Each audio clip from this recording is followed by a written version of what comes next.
Nous cherchons davantage à vérifier la validité de nos opinions que nous ne cherchons la vérité. Et c'est parce que nous ne connaissons pas l'utilité de la vérité. Quand nous sommes face à des problèmes techniques. Et le concept de problème ne devrait pas être un problème.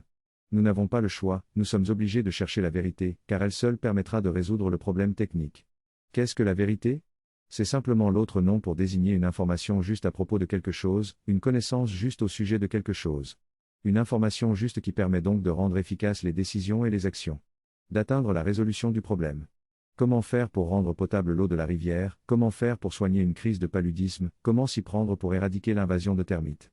Est-ce qu'il y a une solution pour réduire la facture du chauffage ?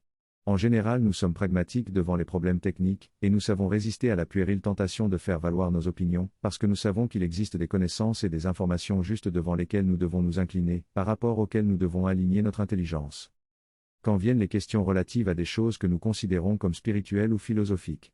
Par exemple le bonheur, le pardon, la joie, l'amour. Et même des choses que nous considérons comme psychologiques. Par exemple les relations familiales, le couple, l'amitié. Nous perdons notre humilité et nous nous mettons à croire que nos opinions ont le pouvoir de nous guider à travers ces questions. Nous sommes convaincus que ce ne sont pas des problèmes techniques, mais des questions existentielles qui auraient une noblesse intrinsèque qui les situerait naturellement au-delà des banals problèmes techniques. Ce que nous ne savons pas, c'est que c'est nous qui sommes incapables d'envisager la technicité spécifique de ces questions.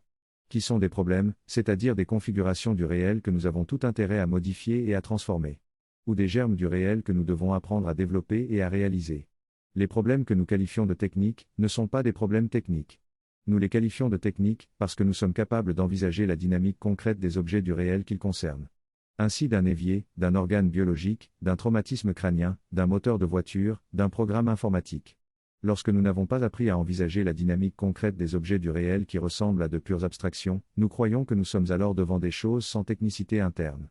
Or, toutes les questions psychologiques et spirituelles sont des problèmes tout aussi techniques que les problèmes de maçonnerie ou d'informatique.